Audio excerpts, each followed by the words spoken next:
Silahkan Ibu duduk.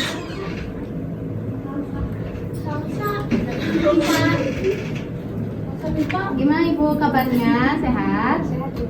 Perkenalkan ya, dengan saya Bidana Delia. Dengan siapa Bu?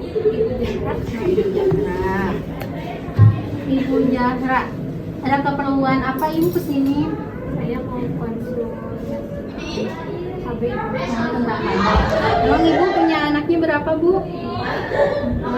Umur Ibu udah berapa tahun? 37. Oh, Ibu usianya kecil sekali ya, udah mau masuk kepala 4 ya Bu ya? Udah mau masuk 40 tahun. Jadi Ibu di sini mau konsultasi tentang KB.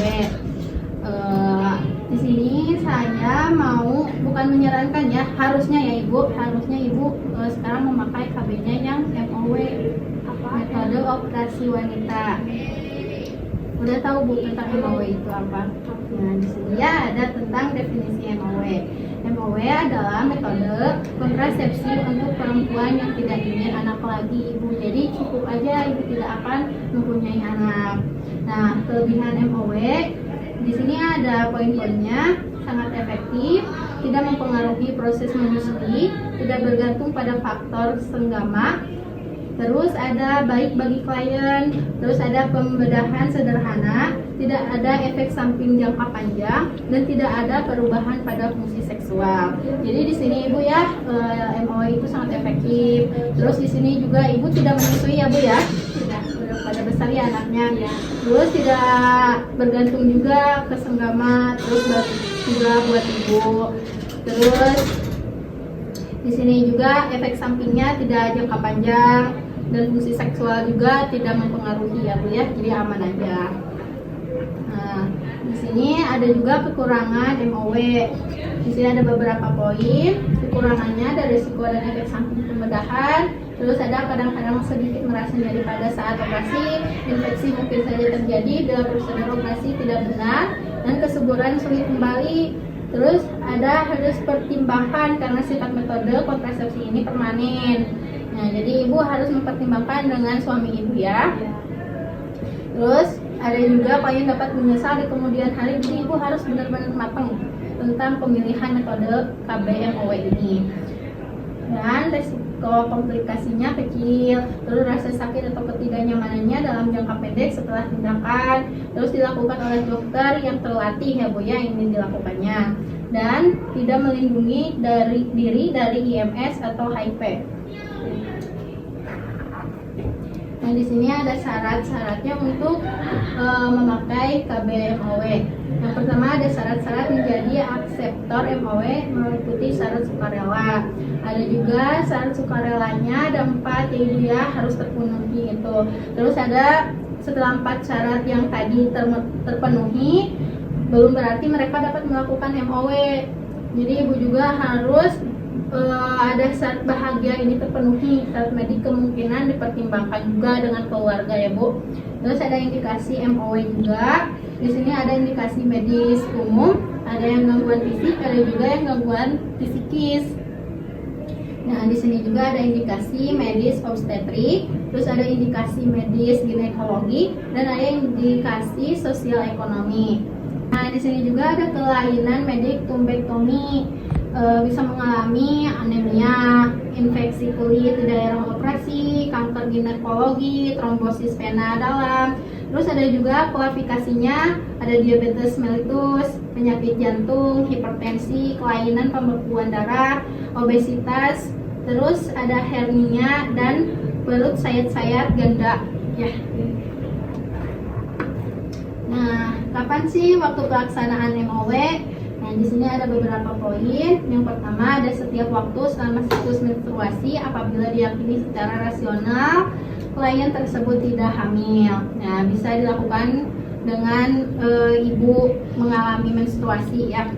Terus ada hari ke-6 hingga ke-13 dari siklus menstruasi bisa aja dipasang KBMOW. Terus pasca persalinan sesudah melahirkannya bisa juga melakukan tindakan operasi MOW. Jadi di sini ada beberapa poin untuk pasca persalinan.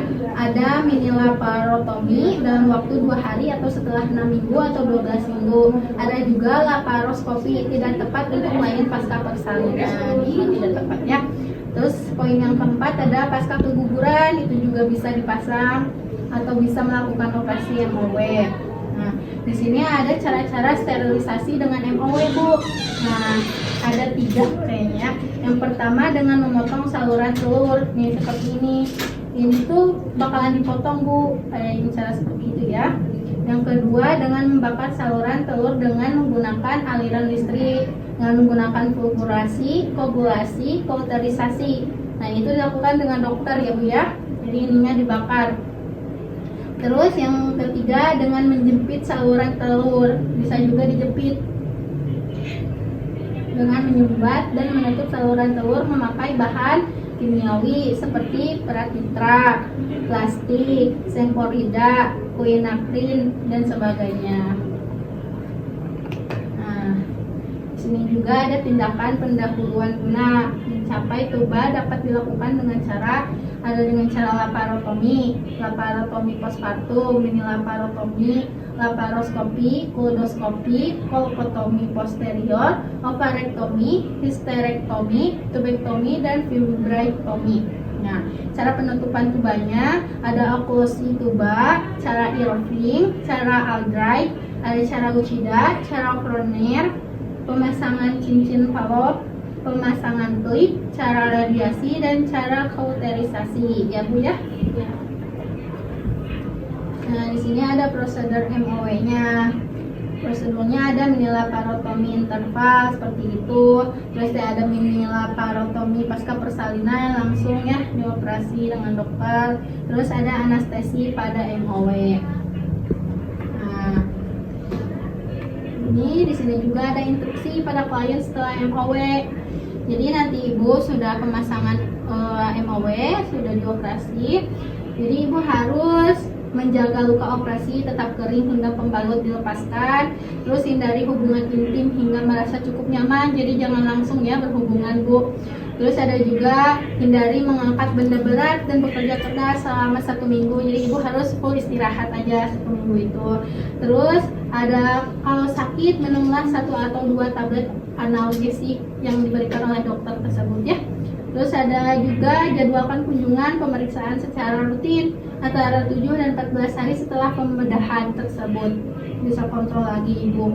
Terus ada juga nyeri bahu, Bu, selama 12 sampai 24 jam setelah laparoskopi relatif lazim terjadi karena gas.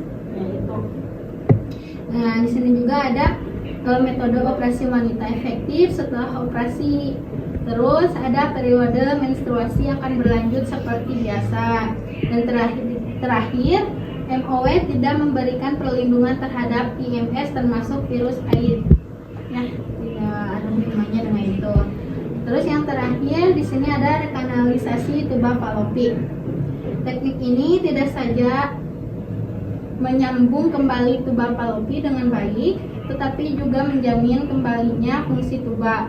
Hal ini disebabkan oleh teknik bedah mikro yang secara akurat menyambung kembali tuba dengan trauma yang minimal, mengurangi perlekatan pasca operasi, mempertahankan fisiologi tuba, serta menjamin fibra tuba tetap bebas sehingga fungsi penangkapan vakum masih tetap baik ya. Nah, itu yang dinamakan dengan penjelasan operasi KB MOW ibu ya. Nah, ibu sudah mengerti tentang KB MOW, sudah dipahami ibu.